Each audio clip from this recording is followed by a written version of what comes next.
Let's see. All right, so we're a little over time, so we'll just go ahead and get started. Thank you all for joining us. Glad some of you came back from the first session. We're here to talk today about protecting rivers in a changing climate, blended solutions for resilient riverine ecosystems. I'm Denielle Perry. I'm an assistant professor at Northern Arizona University in Flagstaff in the School of Earth and Sustainability, and I run the Free Flowing Rivers Lab here. I am going to turn it over to Amy, and she's going to tell us a little bit about how we came to be in this coalition group together that's here presenting today. So this is a repeat for most of us who are in session one, but just it's great that we get to hear it twice. So many of us, or all of us who are panelists and presenters today, are a part of a group called the Durable River Protection Coalition. We came together in the darkest days of COVID. It was early 2020, and we had a shared idea. We realized that there was no single orienting principle around protecting for rivers. And I should have added in the first session, what I mean by that is, if you were to ask, I think, anyone around the world about protection for oceans, protection for lands, there would be commonalities. There is a common approach, but that doesn't exist for rivers. And the United States has the U.S. Wild and Scenic River Act, which is certainly a model that others around the world can look to and transpose. But there's really no single orienting principle of the same nature internationally. So we came together with that shared purpose. So you see the organizations. This is just a sample of the organizations that are a part of our coalition on the screen. But our mission is aimed to advance river protection around the world by providing essentially a platform, and now it's virtual, but hopefully in person, that disseminates examples, approaches, tools, and opportunities that support science, law, policy in the on-the-ground implementation. So we want to get more river protection around the world, and we want to support those existing initiatives like those that you manage in the United States, but as well as inspire new initiatives around the world. So those of us who are panelists and moderators are co-authors on a collection of journal articles and a special issue that will be released very soon on the subject. And so we'll hear today just a snippet of what our respective papers were about. So back to you, Denielle. Okay.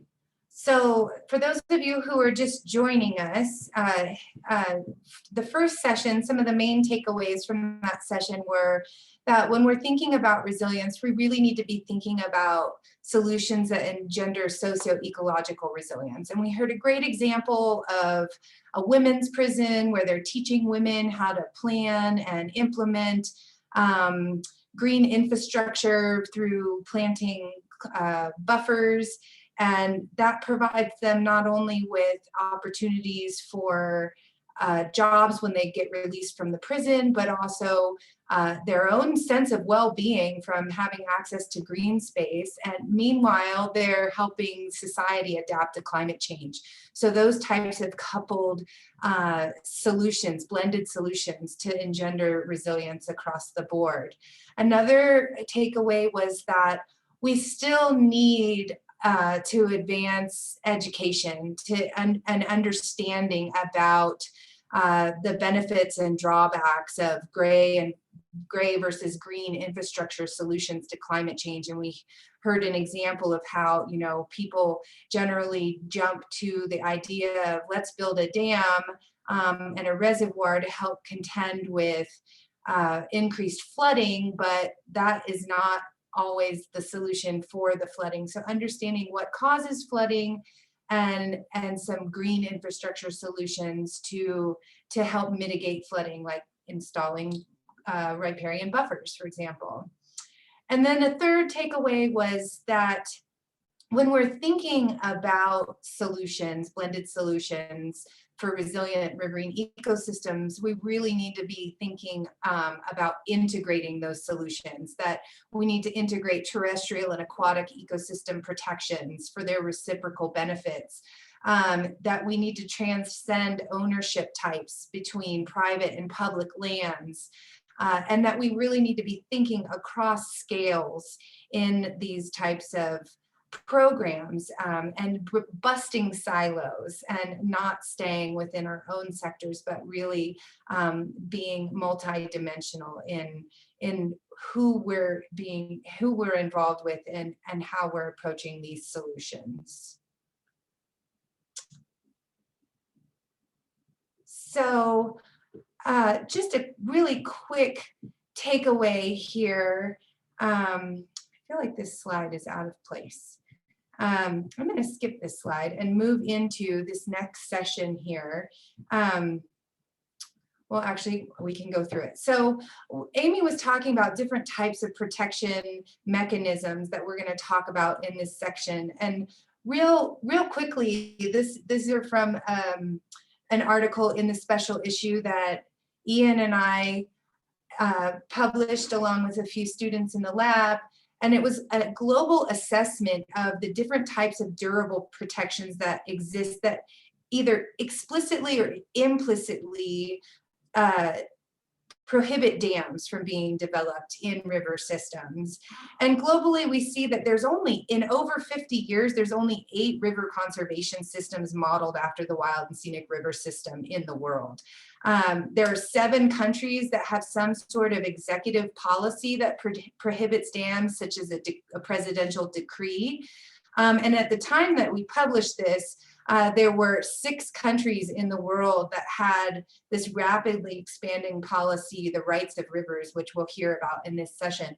But since then, there have been a couple other countries that have already implemented rights for rivers policy. So I'm going to turn it over now to our 4 panelists. So we're going to start with Dr. Jonathan Higgins, who's the Senior Freshwater Science Advisor for the Nature Conservancy Protect Lands and Waters Global Program. He supports programs and projects in developing and testing new conservation methods and tools, setting priorities for where and how to work, and monitoring and measuring the effectiveness of efforts at site, basin, and global levels. Then we'll hear from Dr. Jeff Opperman from WWF's who is WWF's Global Lead Freshwater Scientist. Jeff works across the WWF network with external partners to direct research that can strengthen conservation strategies and to integrate science into freshwater programs and projects. And his colleague, Michelle Team, is the Deputy Director of Freshwater for WWF in the US, and she works with their offices around the world to build the resilience of freshwater systems with a particular focus on river-related infrastructure, dams, and planning, as well as evaluation of basin health. And then we'll hear from Grant Wilson, who's the Executive Director of Earth Law Center, and he's the leading expert on the rights of nature and ecocentric law. For the last decade, he's been globetrotting, defending the rights and interests of nature all over the world, including by writing a new rights of nature laws throughout the Americas and winning courtroom victories for rivers and other ecosystems. So I'm going to turn it over to Jonathan to get us started here. Thanks. I'm going to talk about a durable freshwater protection framework that includes a variety of mechanisms beyond protected areas and other effective area-based conservation measures, which is what you tend to see in a map of protected areas that include state and federal designations. And by the way, many of those really don't do much for freshwater, and I'll talk about that a little bit later. Protection is about avoiding future threats. Protection is used in conjunction with restoration and active management and discrete management actions to maintain sustainability of river ecosystems. So I'm not suggesting protection is the be-all, end-all. And what we're defining as durable is that protection is established for 25 years or more, or high probability of renewal, or it removes future threats altogether. Next slide. The framework starts by defining values that society wants to sustain through protection. It identifies key ecological attributes and the threats and sources to them that need to be addressed through protection. It identifies potential protection mechanism or mechanisms that can be applied together. You implement mechanisms at appropriate scales, and then do the monitoring and go through the process again. So it's not a one-time shot, but it's an adaptive management approach towards protection. Next slide.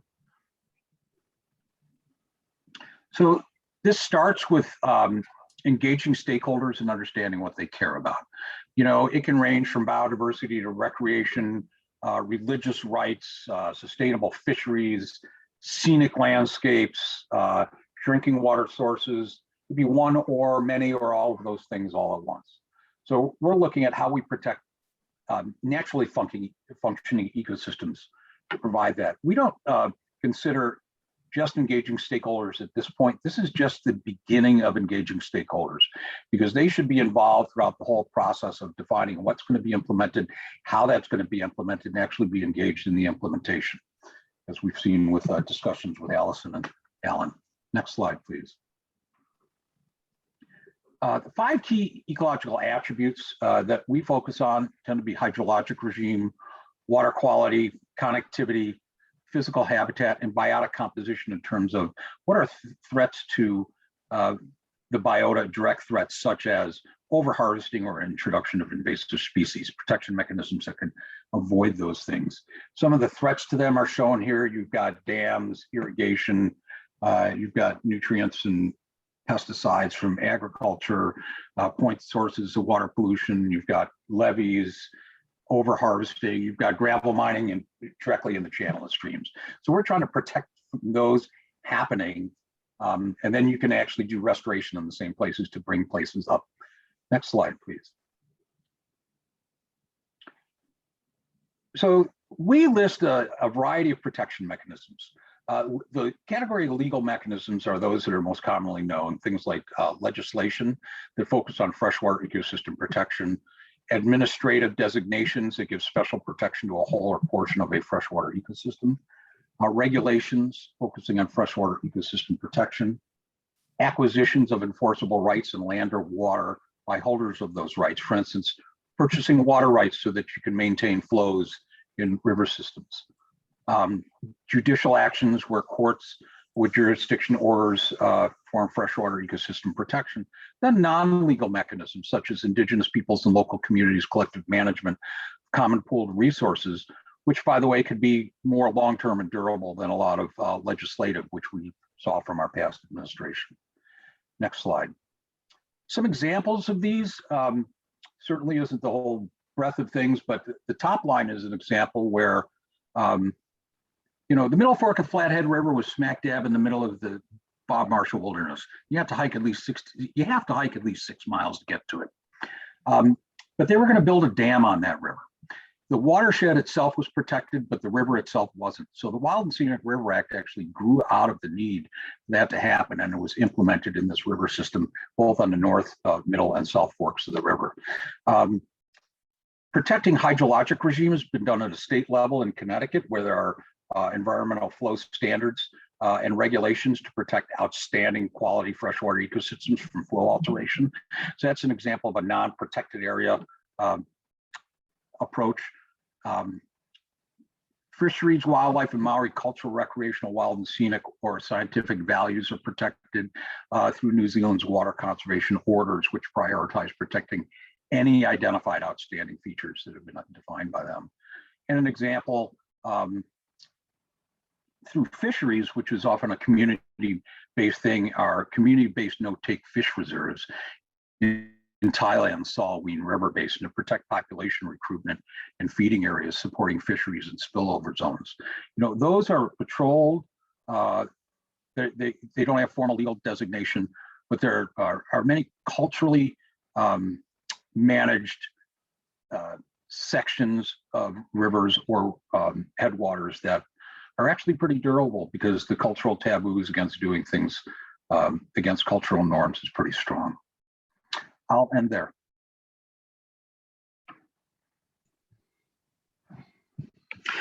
Great. This is Jeff Opperman, and I will pick it right up. So approximately 1/3 of long rivers in the world remain free flowing, and rivers face a range of ongoing and future threats. In response, yeah, okay. I was actually going to talk about that other slide, but in response, there's a heightened call for actions to reverse the freshwater biodiversity crisis, including through formal global targets for protection. The IHE biodiversity targets called for the protection of 17% of inland water areas by 2020.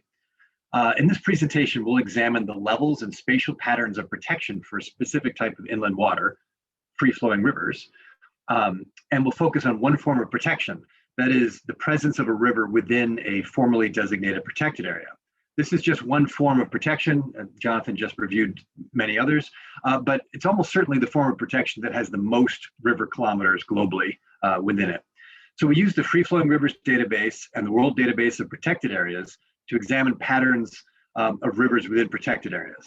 I'll talk about the high-level results, and then my colleague Michelle Team will talk about some of the limitations of this approach. Next slide. So out of a, next slide, yeah. Out of a total of 10 million kilometers globally that are classified as free-flowing, 1.7 million are within protected areas. So that's about 17%. This map is showing the green colors have a high percent of their free-flowing rivers in protected areas. The reddish colors have a low percentage. So at a global level, the proportion of free-flowing rivers in protected areas is about at that IHE target. However, looking deeper at the results, there's two caveats or two cautions. First, the extent of protection varies dramatically across countries, river basins, continents, etc. Many of these geographic units have far lower. So we're looking at Northern Africa, Central Asia, South Asia, generally have much lower levels of protection in those regions. Next slide. This is now the same color scheme, but now looking at major river basins around the world, seeing the same pattern. Much of the eastern United States actually has very low levels of protection for free-flowing rivers. Again, North Africa, Middle East, South Asia, Central Asia, very low levels. We see that the Amazon basin is the real global leader in extent of protection. Next slide.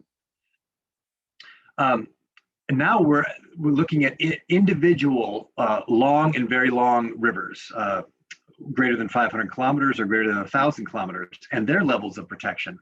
The colored rivers that are in the color scale are free-flowing, and the rivers that are in grayscale are non-free-flowing. And so with the rivers in the colored scale, again, going from red being low protection to green high.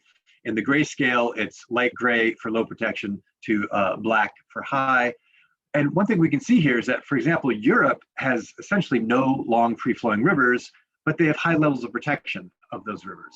The United States also has really no long free-flowing rivers, but much lower levels of protection. Next slide. And then the second caveat is that high discharge main stem rivers tend to have a lower extent of protection. In this figure, we see the proportion of land that's in protected areas along the x-axis and the proportion of various size rivers of protection on the y-axis for the 15 countries that encompass the largest rivers. Each symbol is the level of protection for one country for a specific size of river. So for example, the circles are all river kilometers, and we can see that the proportion of protection for all river kilometers tracks almost perfectly with the proportion of land protected. It's a very tight linear relationship. But that's because by kilometer, most river kilometers are from small rivers. So if we look at small rivers, they're represented by X, the X's, we see the same tight linear relationship. But that linear relationship breaks down for large rivers, which are the squares. And we see that those are kind of scattered around and they're generally below the line, showing lower levels of protection. So for these 15 countries that have the biggest rivers in the world, they protect about 20% of all river kilometers, but only about 13% of the large rivers. And I'll hand it off to Michelle. Great, thanks, Jeff. Next slide, please. So Jeff described the extent of free-flowing rivers in protected areas globally, and I'm going to just talk a little bit about some of just a few of the limitations of those protected areas for river protection. The first point I want to make is we did a study that was published in 2020 in Conservation Letters, and this is the figure from that showing the major take-home results that One, existing protected areas globally have a lot of dams in them. About 1,250 dams are within protected areas. Very interestingly, 80% of those dams were built before the protected area was put in place. So dams also act as a catalyst for protected areas, apparently. The other alarming statistic from this was that looking at planned dams or proposed dams, over 500 of those are planned or under construction within protected areas. And that's about 14% of known planned dams from a global database. Next slide, please. So looking at this in more detail with a case from Nepal, there are about 285 proposed dams in Nepal. About a quarter of those are planned within protected areas. And this is just a picture of one particular national park, which shows the planned dams in red, and in yellow are rivers that would flip from being currently free-flowing to not free-flowing under this scenario of planned dams. And you can see that 3 of those dams that are planned in red are within the national park, but there are several that are outside the national park, which would also affect the free-flowing status of rivers within that park. Next slide, please. And then the final limitation, or the second limitation that we wanted to highlight, was that rivers often form the boundaries of protected areas, which has obvious implications for the ability of that protected area to offer protection for that river. We did analysis looking at how common this was for Brazilian protected areas, and we found overall that 45% of protected areas have rivers that form their boundaries in Brazil. And if we can go to the next slide, please. This is a case from the Iguaçu National Park and 2 different rivers that are within that national park, one that's interior to it and one that's on the border. Next slide, please. Those are in the red boxes, and a zoom in on each of those to show how the striking difference really in level of protection to those rivers given the land uses surrounding them. The one on the right is, of course, at the border, and it's experiencing all kinds of influences from the degradation of lands outside the national park. And with that, I'll pass it over to Grant Wilson for our final presentation. Thank you for the introduction and for joining me today. So I'm going to speak to you about the rights of nature today, and specifically the rights of rivers. And I will try to give you a basic understanding of what this is and some resources in case you want to dig in a bit more. Next slide. So Earth law is the encompassing field, sort of like human rights law, but for the planet, which includes a variety of cutting edge movements that seek to restore nature to health. And one of those is the rights of nature. And this is a movement that fights back against the notion that's ingrained into our legal system that nature is mere property or a commodity to exploit, which we do exploit typically to the very maximum extent allowable by the law. Rights of nature challenges the notion that nature itself shouldn't have a formal voice in our society and that it should be represented in government. By establishing that it has basic rights, just as humans do. And these rights can be enforced in a variety of ways, such as through legal guardianship. So just as a child might have a legal guardian, what if we use that same paradigm to give nature a voice in our government? Next slide. And the rights of rivers and watersheds in specific has been a focal point of the global rights of nature movement, which I'll highlight in a moment. But I just wanted to first mention some differences between the status quo and a rights of rivers or rights of nature paradigm. Currently, we do have environmental laws that are very helpful to protect rivers. I use the Clean Water Act frequently myself. But many of these environmental laws have a flaw in that they promote less degradation instead of actual restoration.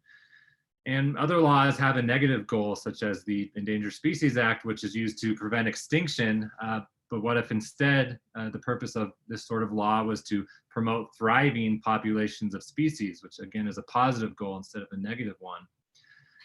And rights of nature and of rivers challenges these frameworks and establishes that nature's rights and interests must be considered on par with our own. And how might this work? I'll give you a few quick examples. What if a local law is passed that says that nature's rights must be considered in all local and state decision-making that impacts the well-being of a watershed? Or what if you create frameworks whereby legal guardians are appointed who have a legal fiduciary duty to represent the best interests of nature in all governmental processes, and basically they serve as the human voice and face of nature? And what if you create frameworks whereby rivers themselves, through their legal guardians, own the minimum amount of water they need to be healthy as a water right, which really isn't that different than what a lot of state governments do, such as in Colorado, where you hold minimum in-stream flows on behalf of a river. And what if we use the rights of rivers to push back against an onslaught of dams that are causing salmon species and others to go nearly extinct, such as on the Snake River, and use this as a new tool? Next slide. And this is not just a pipe dream. This is something that's happening all over the world, where governments are realizing that we need transformative change in order to solve the environmental crisis. And we can't just work around the edges. And that's what rights of nature represents, is transformative change. In the US, numerous local communities and tribes have recognized the rights of nature, from Santa Monica to the Yurok. There's also been some movement at state and federal levels. Globally, rights of nature is recognized in at least 14 countries at some level. In Latin America, this is bread and butter law.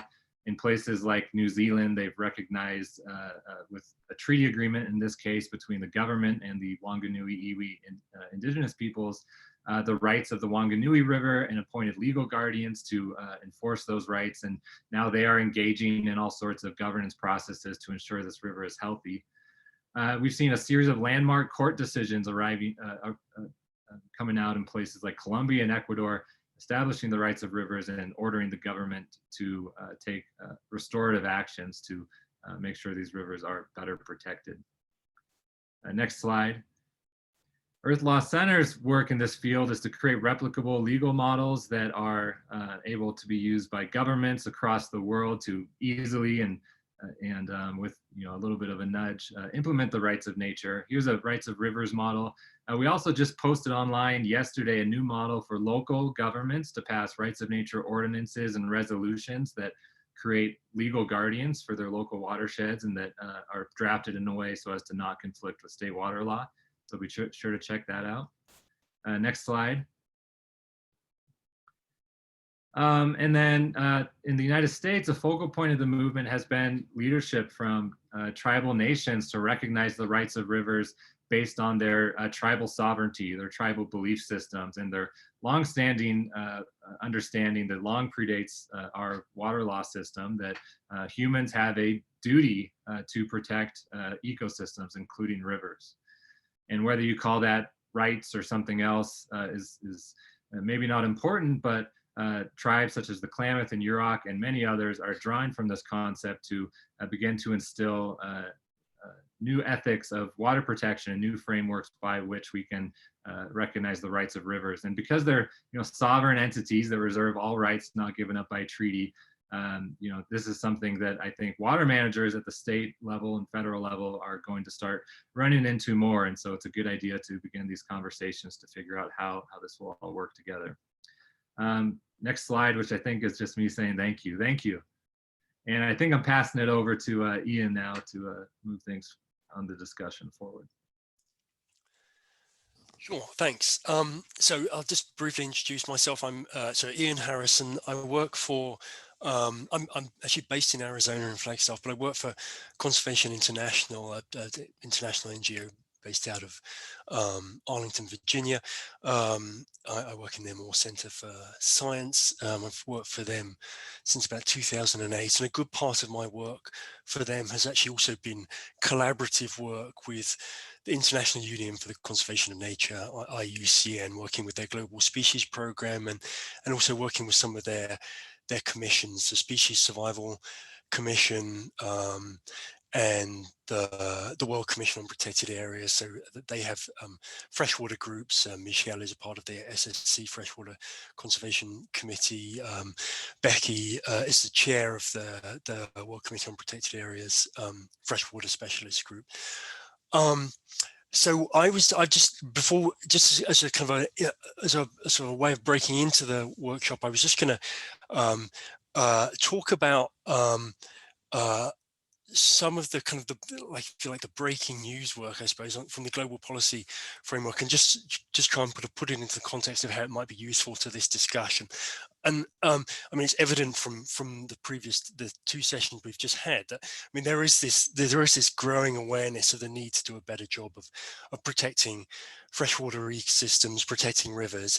And that has become extremely evident through the extent of the lack of success from the Aichi 2020 targets of the Convention on Biological Diversity, that this goal, the target 11, the goal to protect 17% of terrestrial inland water, which Jeff mentioned, and it's sort of arguable whether that extent has been protected, but it's certainly clear, again, as Jeff, Jonathan, and Michelle pointed out, that even if the extent has been met, the actual functional success of protecting waters in those areas has not been successful.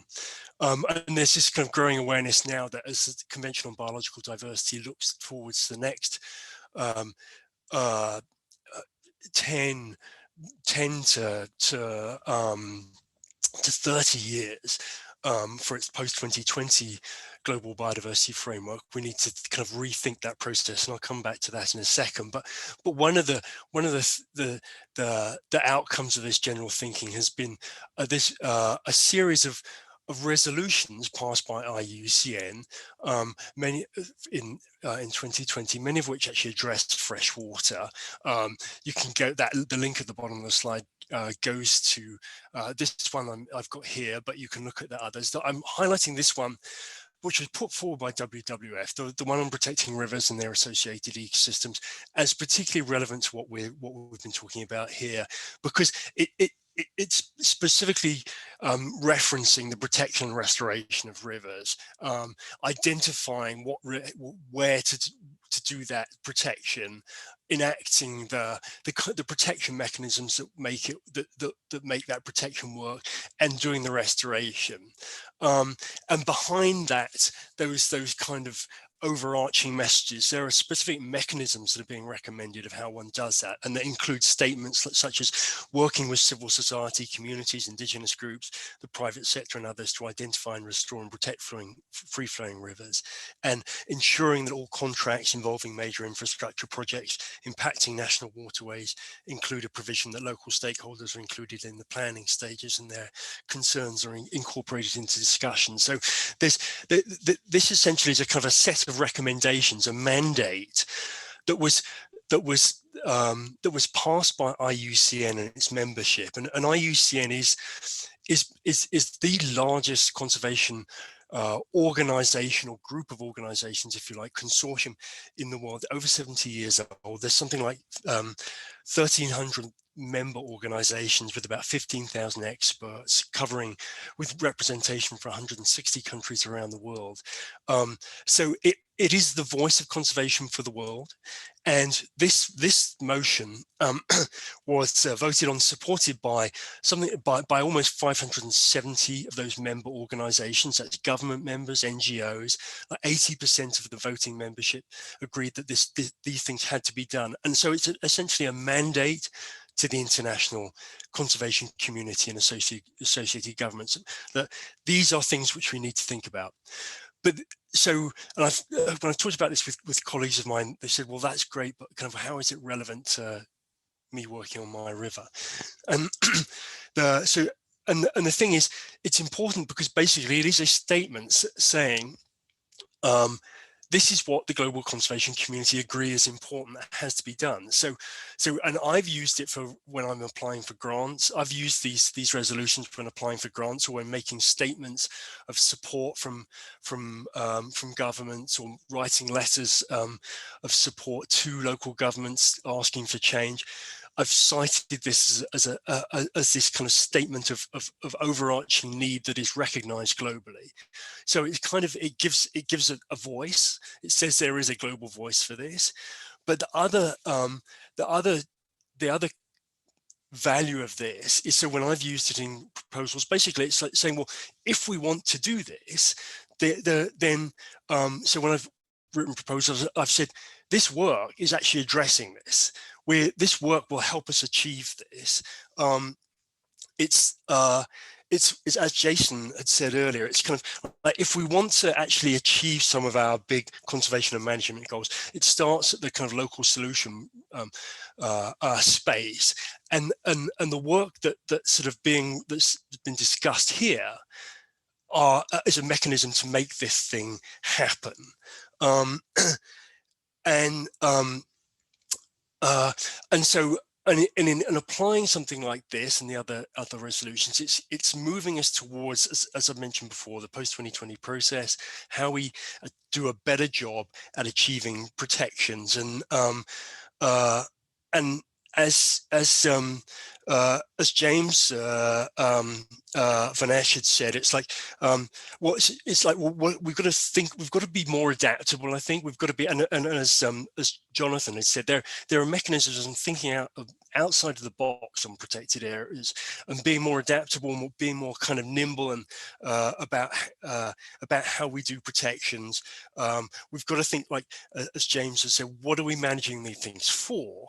And I saw the comment in the chat from May-Louise Sly saying, we actually had to think about, like, well, we're protecting our rivers for designated uses as much as protecting the systems. And so thinking post 2020, there is this call for to protect 30% of the planet's space by 2030. The Campaign for Nature has is saying what we need to be doing is actually thinking about 30% or there's a call to the Campaign of Nature to say we need to be thinking about 30% of protected spaces, but by 2030, but for the 3 different biomes. So not pushing freshwater into the terrestrial component has been done before, but dealing with freshwater as its own thing. But I would say integrated into that, we have to be thinking about not just the space, but as Jonathan and others have said, what's the function? What are we actually wanting to protect this for? And so what's the best mechanism of doing this? So that's my little bit on kind of the big scale thinking and how it's relevant to what we've been discussing here. And so I'll stop now, and Amy, I guess, throw it over to you to sort of open up the workshop discussion. Yeah, very cool. Thanks, Ian. So please, let's start with initial questions to any one of the panelists, general comments on some overarching reactions, ideas, questions as well. And don't be shy, you're welcome to jump in on video or just on audio to speak up as opposed to the chat, but chat's always welcome as well.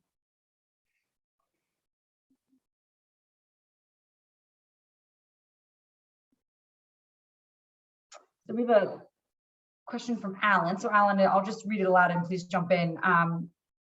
I wonder if the status quo versus rights of river slide were to talk about money.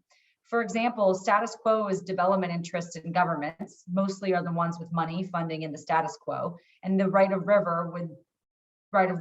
Would the river's guardian have money funding to act on the river's behalf? So Grant, I'll shoot that question to you. Yeah, that's a good question. And this has been a challenge in Latin America, where for the Atrato River, for example, they appointed this great body of local legal guardians, a mix of government and people living along the river from Afro-Colombian and indigenous communities. And there's been a lack of resources to really empower them to do their job fully. And so I think that's important. You know, if I'm doing the legislative drafting, I'm including, you know, a hefty budget for the guardianship role, because you do need money to have some influence. At the same time, you know, I think part of the rights of rivers approach is challenging, you know, the status quo of economic models as well. Obviously, you know, the idea of nature being property and then having rights is going to run smack right into economic models. And so, you know, alongside rights of nature, I try to promote things like ecological economics, which kind of reframes the economic system as being a tool to protect humans and ecosystems, rather than, you know, humans and ecosystems being tools to support this this economic paradigm that we invented. And then, you know, this new donut model whereby we live in within planetary boundaries and while still protecting, you know, social well-being is something being advanced in Europe. And there's all of these sorts of economic paradigms that go along with it. But bottom line, yeah, money talks. And so anytime there's rights of nature legislation, stick a big old budget in there if you're the one drafting the law, please.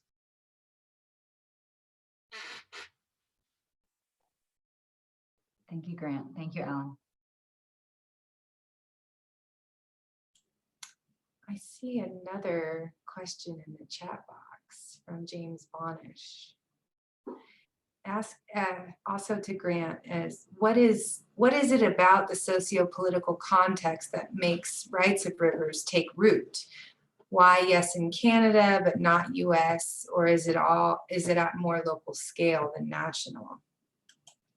Well, it's happening both in the US and Canada. There's a resolution for a river in Quebec, the Magpie River, and movement in British Columbia. And then in the US, there's these, you know, tribal-led bodies and a bunch of towns considering rights of rivers in Colorado now. And we're working with Save the Colorado, a waterkeeper group on that. And all sorts of other things happening. A Florida ordinance that passed, a referendum that passed overwhelmingly in a red county.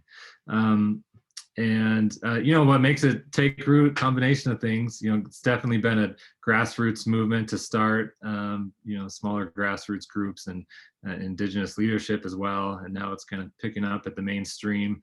Normally though, the answer is, you know, one or two brave local politicians or judges or leaders who have a strong voice in the community pick up the idea and drive it forward. And, you know, the role of groups like Earth Law Center is to provide, you know, trusted legal analysis and memoranda and, you know, resources. And we wrote a law school textbook on the topic, and that always helps. But really it's, yeah, a political or judicial champion. I have noticed that some of the boldest rights of nature rulings internationally have come from judges nearing retirement, so maybe they get an extra ounce of motivation at that point. Or politicians now, where the DNC Climate Council called for a federal commission to explore the rights of nature, and that was just, you know, one person who I know who's on that body who drove that forward. So just, you know, leaders who are thinking it's time, let's try something else. Grant, you're popular. Danielle has a question for you too. And then I'll have a question somewhat to you, but I think it can be answered by many and even some of our guests. Danielle's question is, she's curious how rights of river will play out in the United States with the variegated jurisdictional landscape and watersheds where it could be applied. So essentially the public versus private circumstances in the US context. Sure. So a couple of things, you know, one is local ordinances trying to establish the rights of rivers, and then, you know, obviously the watershed extends past the local government. And in those cases, you know, I advise them to say, you know, locally, we're going to incorporate rights of nature into all of our decision making that impacts the watershed or the river in this town. And then we encourage the state to, you know, empower us or unlock our full abilities by acknowledging, you know, the rights of rivers and watersheds as well, because ultimately, you know, you run smack into state water law as a local community, so there's only so much you can do.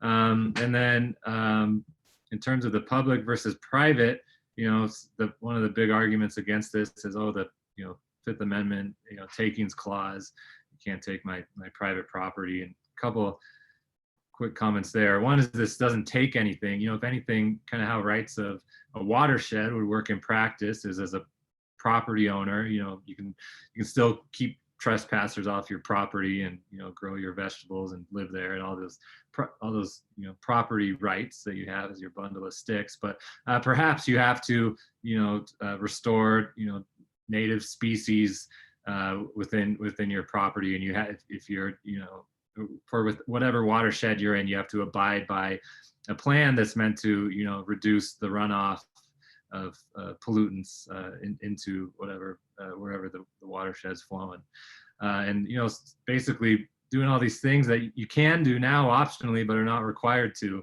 And so I think your property rights would look a little different, but the result would be a healthier ecosystem. And so those are some of the tools, but ultimately state and federal support is what's needed to make all that stuff happen. Grant, are you cool answering another question? Yeah, I'm glad there's so much interest here, and sorry if anyone else wants to hear. No, this is great. So I'm not sure if you're seeing in the chat, but this is also from Alan. How do green amendments relate to rights of nature and rights of rivers? This is something being promoted by the Delaware Riverkeeper. Yeah, so green amendments are a human right to a healthy environment being promoted by Delaware Riverkeeper and Maya K. Van Rossum. Really cool stuff. Pennsylvania has one, New York's looking at one, Washington's looking at one. And so this is, that's great. That's a human right focus, so anthropocentric. And then this is, a rights of nature focus or an ecocentric focus. So, I like to think human rights and rights of nature complement each other when it comes to environmental rights, because, obviously we rely upon healthy ecosystems to thrive. Once in a while, there could be conflict, as there are between different sets of human rights sometimes, and then it's up to judges, and politicians to figure out how to resolve those conflicts. But more often than not, they are supportive of each other. So I'll throw those both into legislative drafting oftentimes. I think they're both important. Thanks, Grant. Other questions? Any aha moments? Ideas being generated? It's going to be interesting to see if I can take it there. And so maybe this is a question that I can pose to the audience. I mean, as the Biden administration moves towards a 30 by 30 implementation in the United States, what do a arsenal of different kinds of protection mechanisms look like in the US context? So, we have the US Wild and Scenic River Act as a great model, and there's a lot of efforts to replicate and expand its reach. But as Jonathan described in his presentation, and Grant just talked about with rights of rivers, there are different kinds of mechanisms that we could play to create a quilt, if you will, of protection that's durable for rivers in the United States.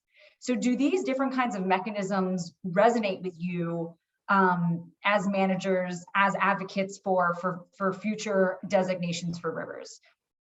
Any ideas, or even some layering of approaches as well?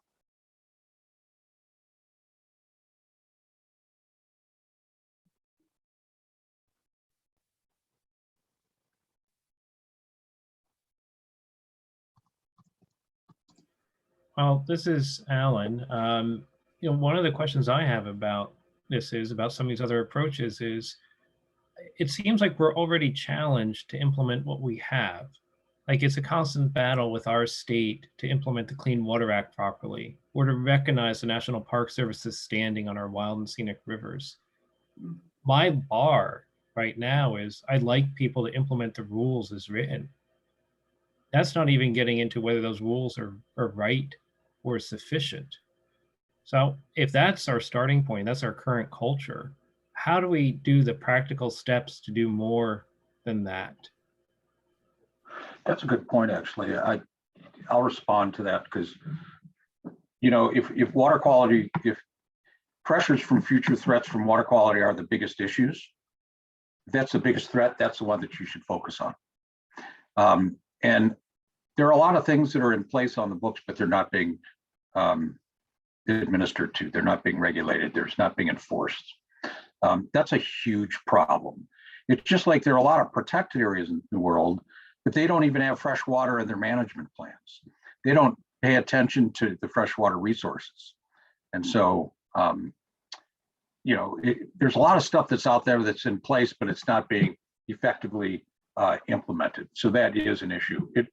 But if, let's say there's another threat, on the horizon that you're dealing with that current policies or regulations don't address, then that's where you might consider adding one. But it's not necessarily trying to do everything all at once, but trying to, define what are the biggest threats and risks to the system, I think. Can't do everything.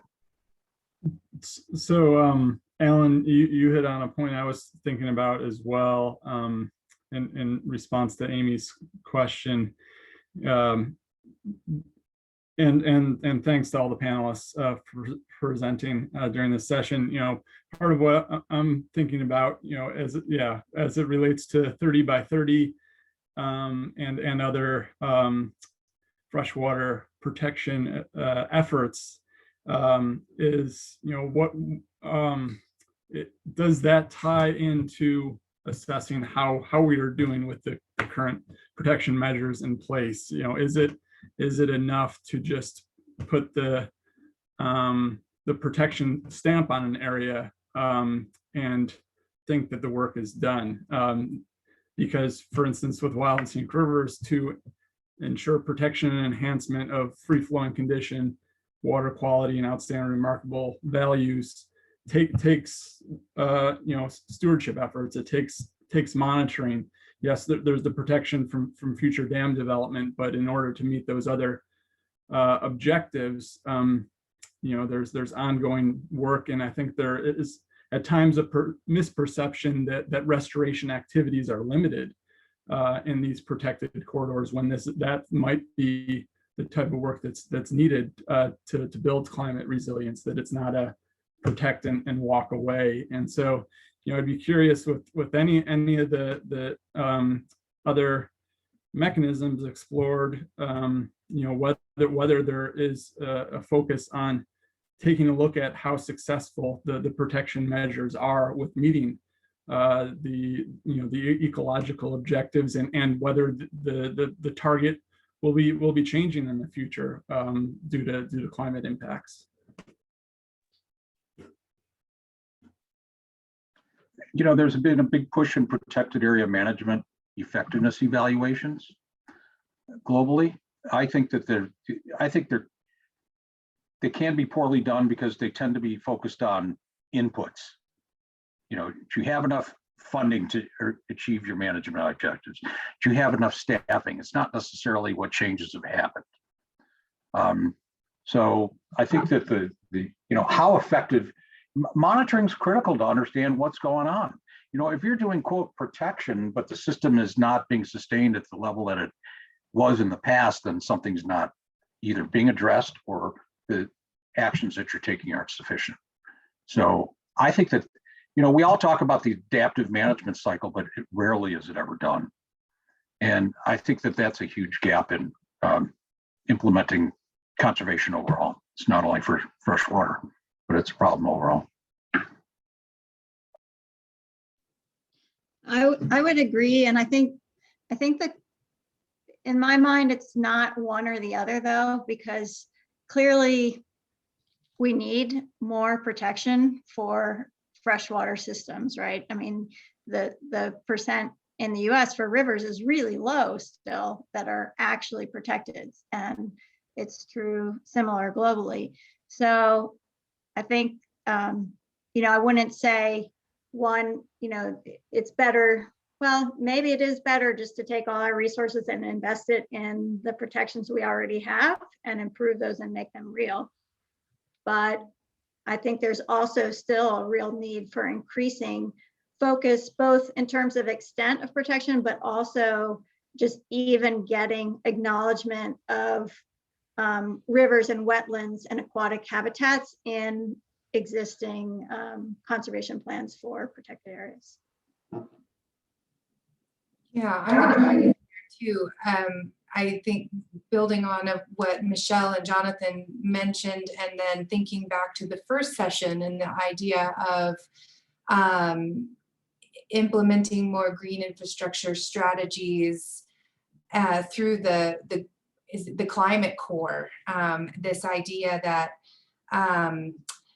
so there's a couple things happening here. One is the idea that adaptive management is talked about a lot, but not necessarily implemented in a lot of places. And as we think about climate resilience, that when we are working towards increasing protections, designating new areas, or improving management in the areas that are already protected, that we need to be considering non-stationarity and thinking about future climate projections and making those protections adaptable, right? Have the language of the protections written in such a way that the management strategies are adaptable to different conditions, and that that monitoring takes place so we can understand what is happening on the ground, so that we can then adapt the management strategy. So that's incredibly important.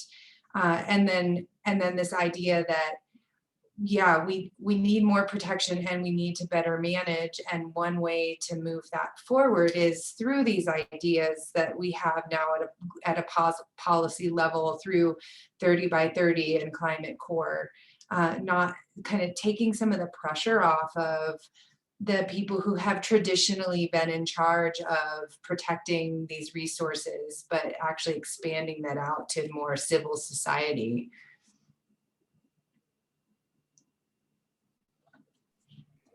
Great point. And more silo busting, right? More silo busting. More busting silo. Yeah, and just one thing, just think about how difficult it may be to really expand formal protections, but thinking even more broadly, things like nature-based solutions and green infrastructure, to the extent that river corridors are recognized as part of flood risk reduction, and they become incorporated into flood risk reduction, and the need to maintain connectivity between river and floodplain is recognized for its benefits to public safety, that might be a protection that would be durable, even if it's not, kind of in the formal protection categories, but under, flood management. Yeah, that gets back to one of the takeaways from the first session of really needing to educate about increase awareness about that gray versus green infrastructure across scales.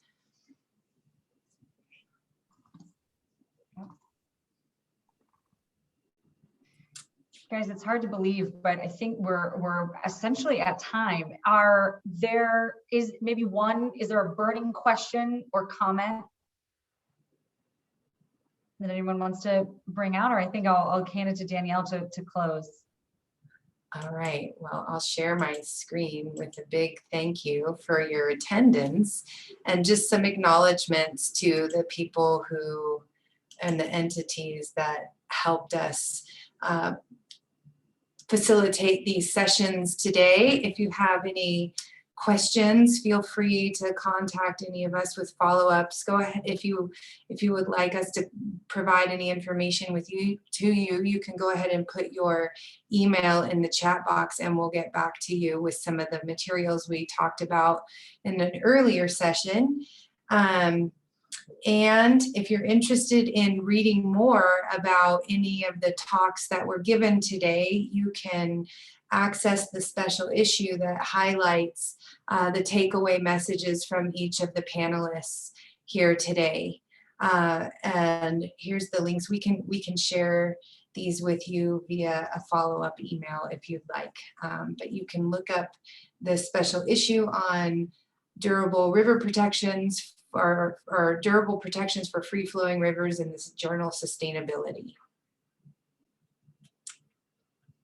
I'm actually going to quickly drop that link in the chat so that we can. Great, thanks.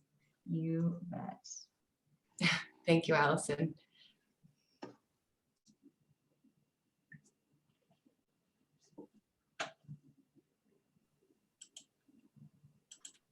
It was fun. It was really nice. I was excited to hear each of your presentations because reading the papers is different than hearing it from you all individually. So I was really happy to have that experience today. Thank you.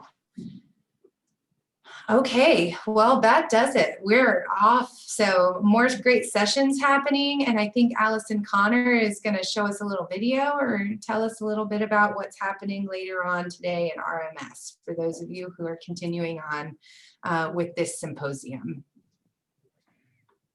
Thank you, Thanks so everybody. much, everyone.